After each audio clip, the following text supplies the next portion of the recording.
नमस्कार, आप देख रहे हैं खबरदार। मैं हूं श्वेता सिंह। सबसे पहले खबरों को खबरदार के लेंस से देख लेते हैं। यह तस्वीर 20 साल लंबा युद्ध हारकर अफगानिस्तान से लौटते अमेरिका की है। एकदम हताश, थका हुआ, मन मायूस, सिर हल्का सा झुका हुआ एक सुपर पावर का इस तरह अपमानित होकर अफगानिस्तान से निकलना ऐतिहासिक है। अमेरिका ने 20 साल में लाखों करोड़ डॉलर गंवाए, हथियार गंवाए, करीब 2,500 सैनिकों की जान गंवाई, अपनी सुपर पावर वाली साख पर बट्टा लगाया और फिर किसी तरह अफगानिस्तान से वापसी का रास्ता ढूंढ कर बाहर आए। अब कहेंगे कि जान बची तो लाखों पाए। वैसे अफगानिस्तान ने तरह तरह की महाशक्तियों को जाते हुए खूब देखा है।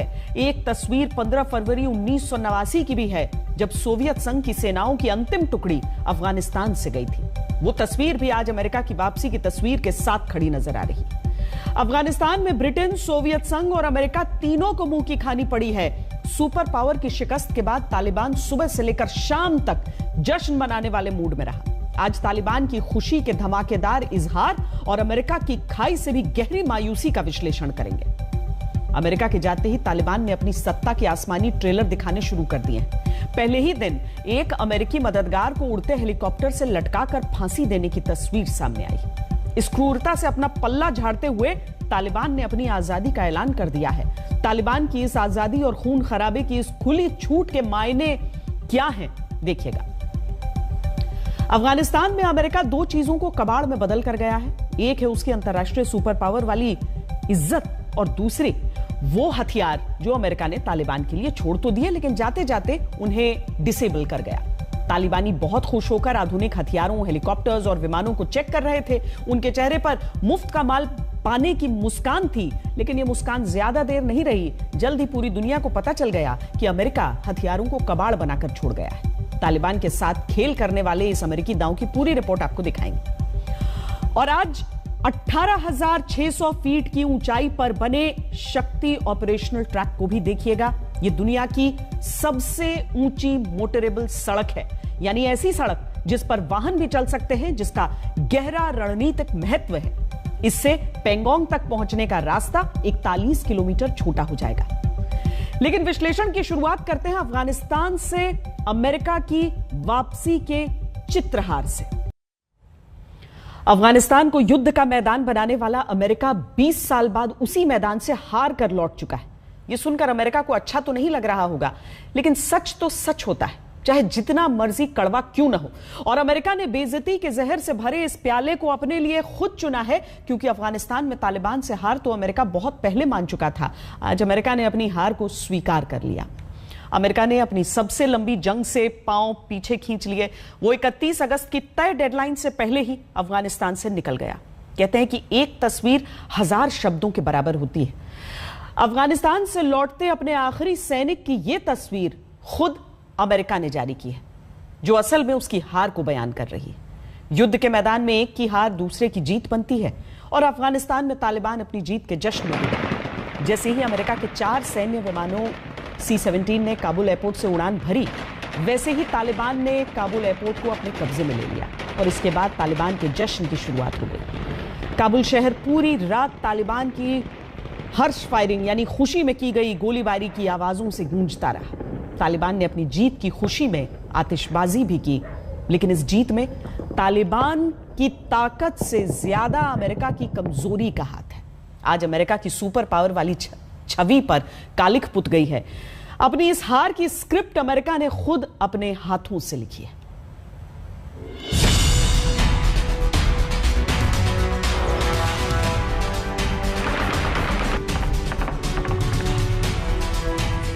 काबुल एयरपोर्ट पर ये दोनों आज की ताजा तस्वीर हैं, और अफगानिस्तान के आने वाले कल का आईना भी।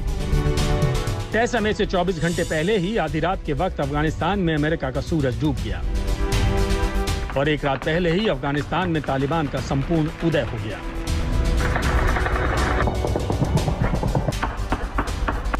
अपनी सबसे लंबी जंग में बुरी तरह थकी हारी अमेरिकी सेना विदा हो गई। अमेरिका भले ही जितनी मर्जी दलीलें देता रहे, लेकिन चेहरे पर हार का गम छिपाए नहीं छिप रहा। I'm here to announce the completion of our withdrawal from Afghanistan and the end of the military mission to evacuate American citizens, third country nationals, and vulnerable Afghans. The last C-17 lifted off from Hamid Karzai International Airport on August 30th, this afternoon, at 3:29 p.m. East Coast time. And the last manned aircraft is now clearing the airspace above Afghanistan. इधर America ने Kabul airport खाली किया, उधर पूरा airport तालिबानियों से भर गया। जहां तालिबानी लड़ाके ऐसे घूम रहे थे मानो आधी रात में पिकनिक मनाने आए हों।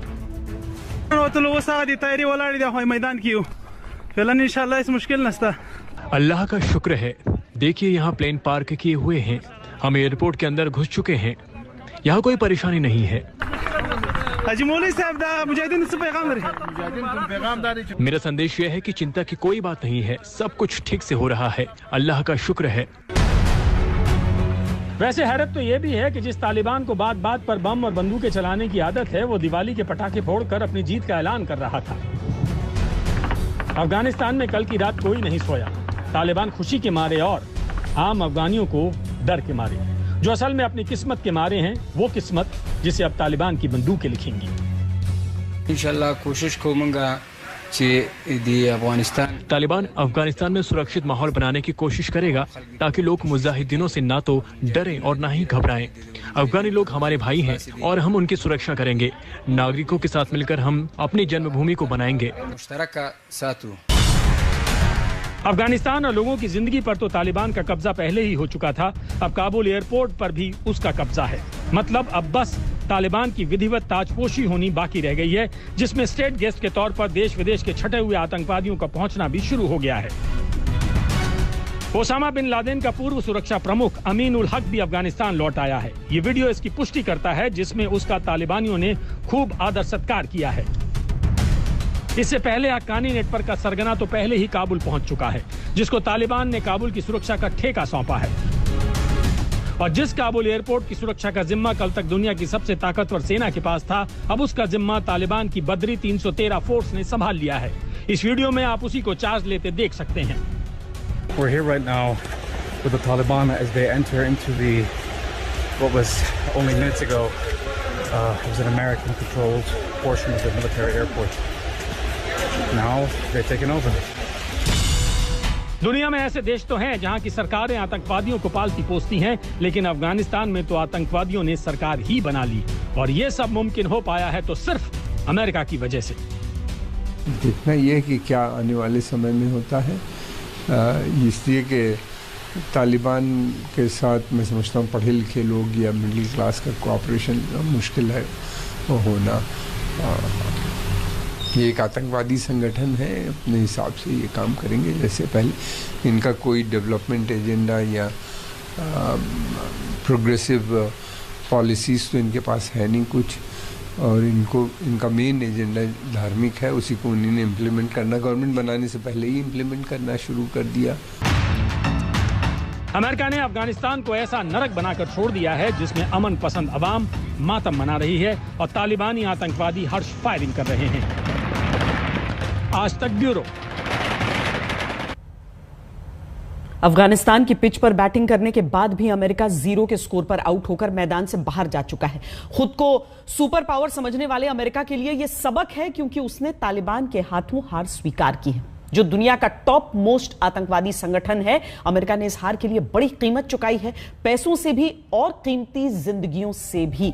अफगानिस्तान में 20 साल के दौरान अमेरिका ने अपने 2442 सैनिक और 3800 निजी सुरक्षाकर्मी गंवाए।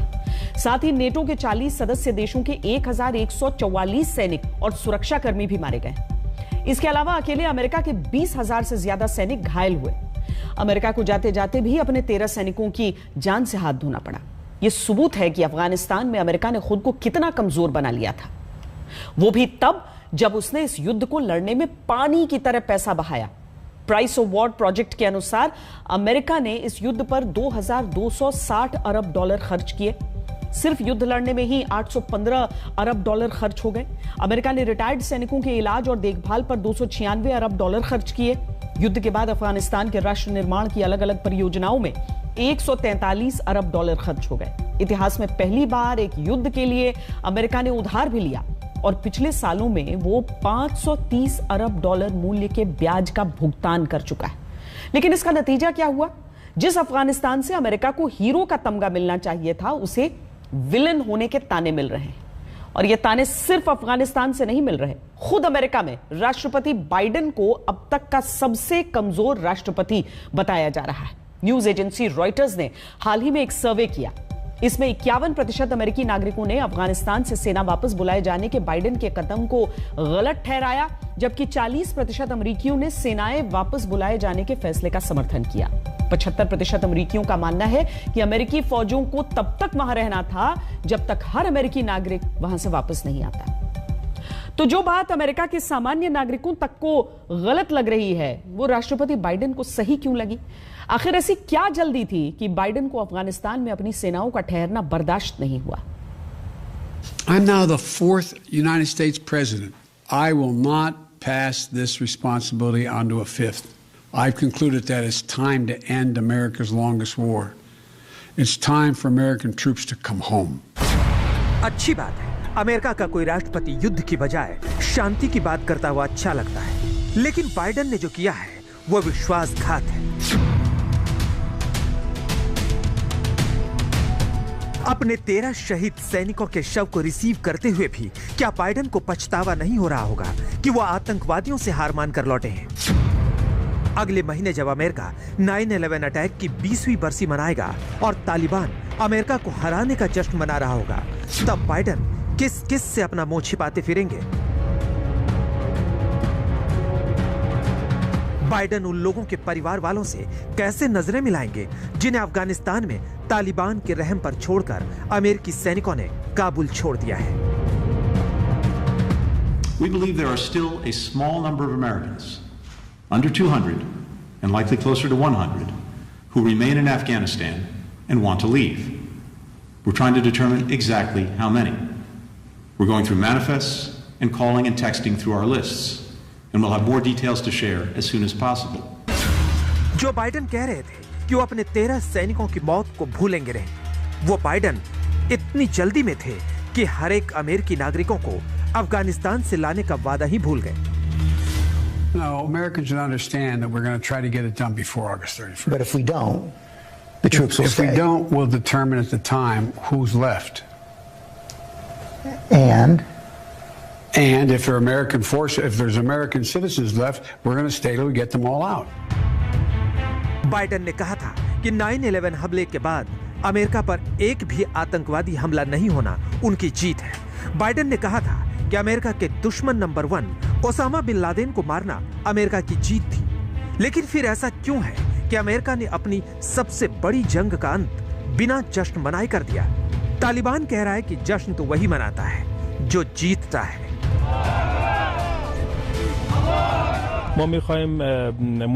हमारे लिए ये एक ऐतिहासिक मौका है।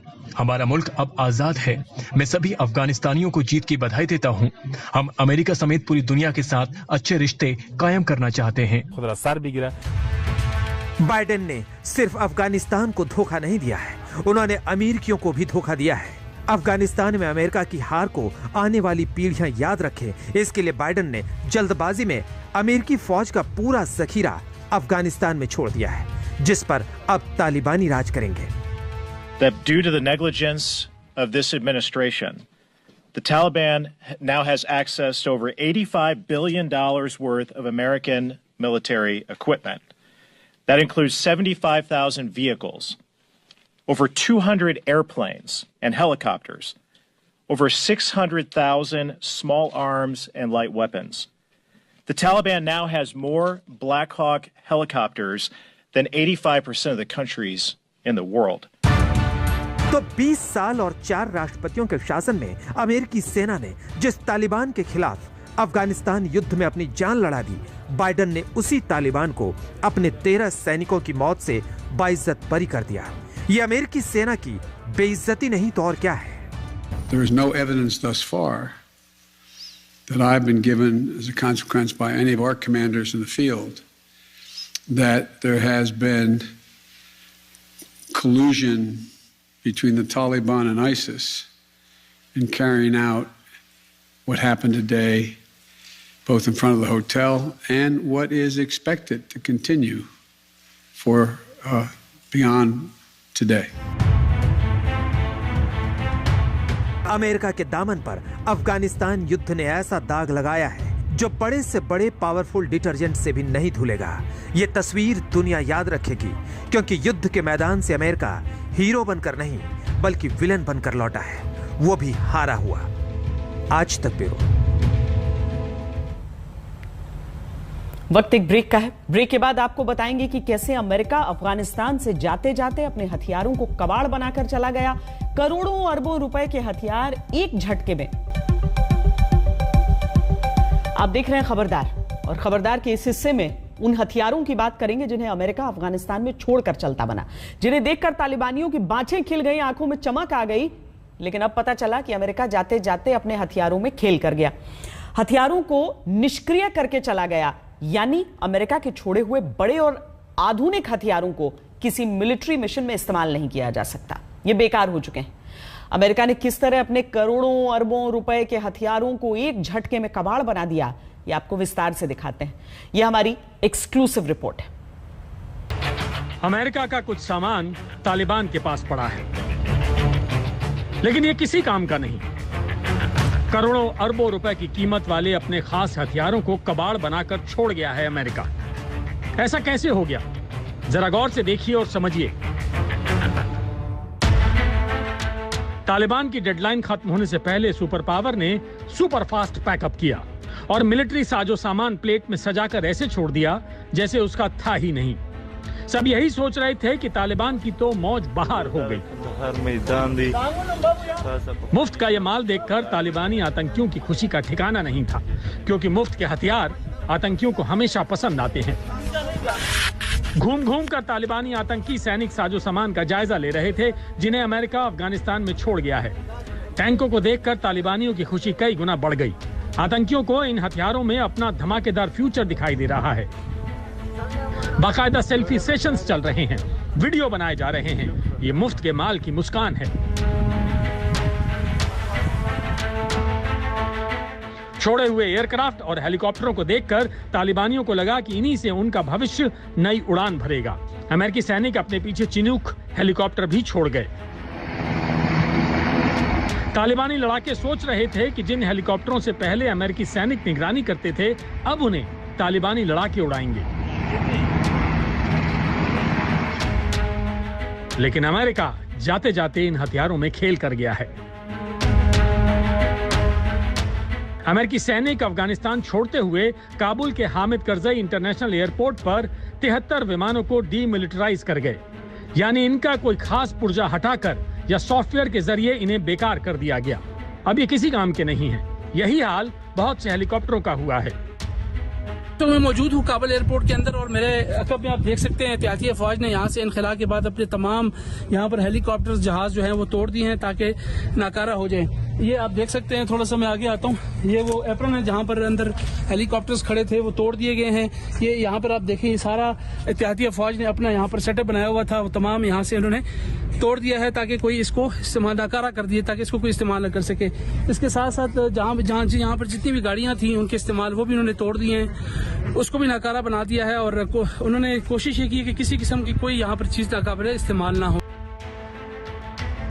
इनके अलावा अमेरिका ने 70 बख्तरबंद गाड़ियां और 27 हमवी भी काबुल एयरपोर्ट पर छोड़ दी, लेकिन इन्हें भी जाते जाते अमेरिका ने डिसेबल कर दिया और अब ये सिर्फ एक कबाड़ है। तालिबान इसका कोई सैन्य इस्तेमाल नहीं कर सकता। Tonight's withdrawal signifies both the end of the military component of the evacuation, but also the end of the nearly 20-year mission that began in Afghanistan shortly after September 11th, 2001. ये बख्तरबंद गाड़ियां करोड़ों रुपए की हैं। एक बख्तरबंद गाड़ी की कीमत $1 मिलियन यानी करीब 7 करोड़ 30 लाख रुपए तक होती है, लेकिन अब ये सिर्फ कबाड़ है। काबुल छोड़ने से पहले अमेरिका लगातार इस्लामिक स्टेट के आतंकियों पर नजर रखे हुए था और वहां से निकलने के आखिरी मिनट तक उसने अपने विशेष हथियार सी-रैम्स को ऑपरेशनल बनाए रखा। सी-रैम्स का मतलब है counter rocket artillery and mortar system. इस सिस्टम का इस्तेमाल इस्लामिक स्टेट के उन रॉकेट्स को रोकने के लिए किया गया था जिन्हें कुछ समय पहले उसने काबुल एयरपोर्ट पर दागने की कोशिश की थी। जाते जाते अमेरिका ने सी-रैम्स को भी कबाड़ में तब्दील कर दिया। ये वो मिलिट्री इक्विपमेंट है जो काबुल एयरपोर्ट पे था। ये सही है कि उनको जाने से पहले उसका सॉफ्टवेयर वो साथ ले गए हैं, उसके अंदर जितने भी चिप्स हैं उनको या तो डिसेबल कर गए या उन चिप्स को निकाल दिया है। सॉफ्टवेयर और चिप्स के बिना वो हथियार जो हैं यूजलेस है, उनका इस्तेमाल नहीं किया जा सकता। जहां तक तालिबान के ताल्लुक है या पाकिस्तान का ताल्लुक है, उनके पास वो एक्सपर्टीज है ही नहीं है कि सॉफ्टवेयर को रीजनरेट करें या उसको दोबारा बनाएं। यहां यह भी देख लीजिए कि तालिबान के लिए क्या क्या छोड़कर गया है अमेरिका। 200 से ज्यादा विमान और हेलीकॉप्टर, 6 लाख हल्के और मध्यम हथियार, 75,000 वाहन और अफगानिस्तान से जुड़े डेटा वाला बायोमेट्रिक डिवाइस छोड़कर गया है। आज तालिबान के पास जितने ब्लैक हॉक हेलीकॉप्टर हैं, उतने दुनिया के 85% देशों के पास नहीं हैं। तालिबान जल्द से जल्द ब्लैक हॉक हेलीकॉप्टर को उड़ाना सीख लेना चाहता है। इसके लिए बाकायदा प्रैक्टिस चल रही है। ऐसा माना जा रहा है कि अफगान एयरफोर्स को जो साजो सामान पहले दिया गया था वो डिसेबल नहीं हुआ, उस पर तालिबानी कब्जा हो गया है। इसके अलावा America advance night vision goggle, body armour और मेडिकल सप्लाई की अच्छी खासी खेप छोड़कर गया है। इन हथियारों की कीमत 6,29,000 करोड़ रुपए है। अमेरिका ने अफगानिस्तान को छोड़ते वक्त तकरीबन 80 अरब डॉलर मूल्य के हथियार छोड़ करके गया है। और जब बगरान से तकरीबन जुलाई के पहले हफ्ते में जब अमेरिका वहां से निकला तो ये काफी सारे हथियारों का भंडार तालिबान के हाथ लगा। सबको लगा कि अब तो इतना बड़ा भंडार जब तालिबान के हाथ लगा है, और तालिबान तो पाकिस्तान का पर्यायवाची है, ये सारे के सारे हथियार जो हैं कुछ न किसी तरीके से पाकिस्तान के हाथ लगेंगे। अब जब देखने को आया है, अमेरिका कह रहा है कि उसने काफी कोई जो हथियार और खासकर हवाई जहाज, रेडार्स, कम्युनिकेशन इक्विपमेंट को डिसेबल कर दिया है। अमेरिका बहुत सारे हथियार को बेकार करके गया है, लेकिन बड़ी संख्या में ऐसे हथियार भी हैं जो तालिबान के बहुत काम आएंगे, और उन्हीं हथियारों के दम पर तालिबान गन पॉइंट वाली सत्ता चलाएगा। तालिबान के हाथ लगे ऐसे हथियारों की संख्या बहुत है। एक फैक्टर यह भी है कि दुनिया भर में किसी भी आतंकी संगठन के पास खुद की वायुसेना नहीं है। कुछ आतंकी संगठनों की पहुंच ड्रोन तक तो है, लेकिन तालिबान अकेला संगठन है जिसके पास अब वायुसेना जैसी ताकत है। हालांकि अभी आने वाले समय में पता चलेगा कि छोड़े हुए हथियारों में से कितने हथियार सही मायने में ऑपरेशनल हैं और तालिबान के काम आएंगे। ब्यूरो रिपोर्ट, आज तक। यह भी सच है कि तालिबान के हाथ लगे हथियारों में यह सिर्फ एक हिस्सा ही निष्क्रिय हुआ है। अब भी तालिबानियों के पास अमेरिकी हथियारों की पूरी फैक्ट्री है। अमेरिकी संसद में पेश की गई एक रिपोर्ट के अनुसार अफगान एयरफोर्स के पास 211 विमानों में से 167 ऑपरेशनल यानी इस्तेमाल करने लायक विमान थे। इनमें 43 MD-530 helicopters, 33 UH-60 Black Hawk helicopter, 23 Super Tucano लड़ाकू विमान भी शामिल थे। आज अमेरिकी कमांडर मैकेंजी ने यह साफ किया कि इनमें से 73 डिसेबल कर दिए गए, लेकिन ऐसे बहुत से हथियार हैं जिन्हें डिसेबल नहीं किया गया होगा और वो तालिबान के बहुत काम आएंगे। 2017 की एक रिपोर्ट बताती है कि अमेरिका ने कम से कम 3,58,000 राइफल्स अफगान सुरक्षा बलों को दी थी, जिनमें M16, M4, AK-47 और ड्रैगनोव शामिल हैं। इसके अलावा 1,26,000 से ज्यादा पिस्टल, 64,000 से ज्यादा मशीन गन, 25,000 से ज्यादा ग्रेनेड लॉन्चर, 76,000 से ज्यादा सैन्य वाहन, 22,000 से ज्यादा हमवीज अमेरिका ने दी थी।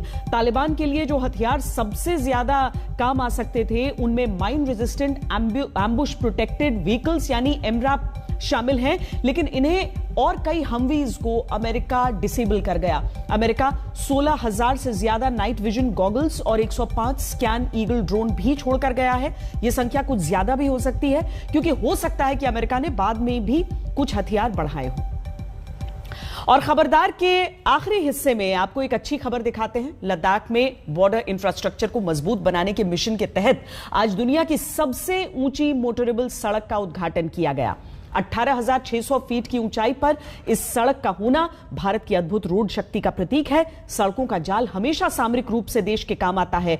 यह सड़क भी भारत को रणनीतिक बढ़त दिलाएगी। लेह को पेंगोंग झील तक जाने का रास्ता इस सड़क से 41 किलोमीटर छोटा हो जाएगा। आप भी शक्ति ऑपरेशनल ट्रैक का फर्स्ट लुक देखिए, जिसका उद्घाटन आज लद्दाख के सांसद ने किया। लद्दाख के सांसद जामयांग सेरिंग नामग्याल केला दर्रे पर जिस सड़क का उद्घाटन करने पहुंचे, वो दुनिया की सबसे ऊंची मोटरेबल सड़क है। सड़क की ऊंचाई समुद्र तल से 18,600 फीट है। ये सड़क लेह को पेंगोंग झील से जोड़ती है। दुनिया की सबसे ऊंची सड़क से लेह और पेंगोंग झील की दूरी 41 किलोमीटर घट जाती है। हम ये जानते हैं कि इस रोड का कितना महत्व है। चंगला हमारा एक ऑलरेडी पहला रोड था, और साथ ही साथ मैं ये भी बताना चाहूँगा, चंगला का ऑल्टीट्यूड 17,000 समथिंग फीट है। खरदोंगला जो नुब्रा जाने का के टॉप का जो ऑल्टीट्यूड है वो 18,360 फीट है, और यहाँ का जो एल्टीट्यूड उन दोनों से भी ऊंचाई पे है। 18,600 फीट के ऊंचाई पे ये सड़क का निर्माण हुआ है। ये अपने आप में एक इतिहास, जो भारतीय सेना ने ऐतिहासिक ही नहीं बल्कि साहसिक कदम उठा के ये काम का निर्माण यहाँ पे हुआ है। लेह में जिंगराल तंगात्से से केला टॉप होते हुए पेंगोंग झील का रास्ता सुगम बनाने वाली इस सड़क को सेना की 58 इंजीनियर रेजिमेंट ने तैयार किया है। सड़क न सिर्फ सामरिक तौर पर अहम है, बल्कि लद्दाख के लालोक इलाके के लोगों को आर्थिक सामाजिक तोहफा है। सैलानी न सिर्फ दुनिया की सबसे ऊंची सड़क पर सैर के लिए आ सकेंगे, बल्कि संजीवनी जैसे वहाँ के औषधीय पौधों और स्नो स्पोर्ट्स गतिविधियों के आकर्षण में वहाँ पहुँच सकेंगे। काम किया है ये लोगों के साथ साथ पर्यटन के साथ साथ देश की सीमा सुरक्षा के लिए गौरव की बात है। हम जैसे कि हम बुढ़ा होकर भी हम अपने पोताओं को बताएंगे ये हमारे साथ, तो अपने आप में एक गर्व महसूस होने वाले हैं। मैं आप सबको बहुत बहुत बधाई के साथ शुभकामनाएं देता हूँ। जय हिंद, जय भारत। 18,600 फीट की इस सबसे ऊंची सड़क से पहले खरदुंगला पास पर सबसे ऊंची पक्की सड़क 18,380 फीट की ऊंचाई पर थी। लद्दाख समेत पूर्वोत्तर के इलाकों में रणनीतिक सड़कों का जाल बिछाना भारत की अहम रक्षा नीति का हिस्सा बन चुका है। लद्दाख के साथ साथ नॉर्थ ईस्ट में भी काफी इंफ्रास्ट्रक्चर प्रोजेक्ट पर काम चल रहा है। अभी कुछ दिनों पहले ही मैंने नॉर्थ ईस्ट में 12 सड़कों और लद्दाख में एक कार्यक्रम के माध्यम से 63 पुलों का उद्घाटन किया है। यह सब देश में सिर्फ एक इंफ्रा प्रोजेक्ट पर नहीं है, बल्कि नेशनल सिक्योरिटी ग्रिड का एक अहम हिस्सा है।